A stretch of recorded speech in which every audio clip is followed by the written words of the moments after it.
அண்மை செய்திகளை பார்த்து வருகிறோம். கேரளாவில் கழிவுநீர் தொட்டியை சுத்தம் செய்ய சென்ற 3 பேர் உயிரிழந்திருக்கிறார்கள். அந்த 3 பேரும் தமிழகத்தில் தேனி மாவட்டத்தைச் சேர்ந்தவர்கள் என்பதும் கூடுதல் தகவலாக இருக்கிறது. விவரங்களோடு இணைகிறார் எமது செய்தியாளர் பாலாஜி. அவரிடம் பேசலாம்.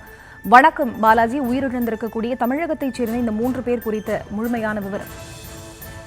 சவிதா, கேரளா மாநிலம் இடுக்கி மாவட்டத்தில் உள்ள கட்டப்பனை என்ற பகுதியில் உள்ள தனியார் உணவகத்தில் கழிவுநீர் தொட்டியை சுத்தம் செய்வதற்காக தேனி மாவட்டத்தைச் சேர்ந்த 3 பேர் அங்கு சென்றனர்.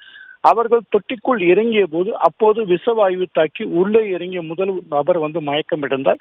அவரை தொடர்ந்து அவரை காப்பாற்றும் என்ற அருகில் இருந்த மற்ற 2 நபர்களும் உள்ளே இறங்கிய நிலையில் அவர்களும் மயக்கமடைந்து அந்த இடத்துல மயங்கி விழுந்தனர். இதனை கண்ட ஓட்டல் உரிமையாளர் உடனடியாக தீயணைப்பு துறையினருக்கு தகவல் அளித்தனர்.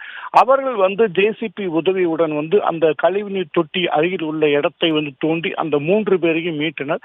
இந்த 3 பேரும் உயிரிழந்திருப்பது தெரிய வந்தது. உடனடியாக அவர்களை கட்டப்பனை அரசு மருத்துவமனைக்கு அவர்கள் உடல் கொண்டு செல்லப்பட்டிருக்கு. தற்போது பார்த்தீங்கன்னா இந்த உயிரிழந்த 3 பேரும் தேனி மாவட்டம் கம்பம் பகுதியைச் சேர்ந்தவர்கள், கூடலூர் பகுதியைச் சேர்ந்தவர்கள் என தெரிய வந்தது. அதாவது சுந்தரபாண்டியன், மைக்கேல் இருவரும் தேனி மாவட்டம் கூடலூர் பகுதியைச் சேர்ந்தவர்கள்.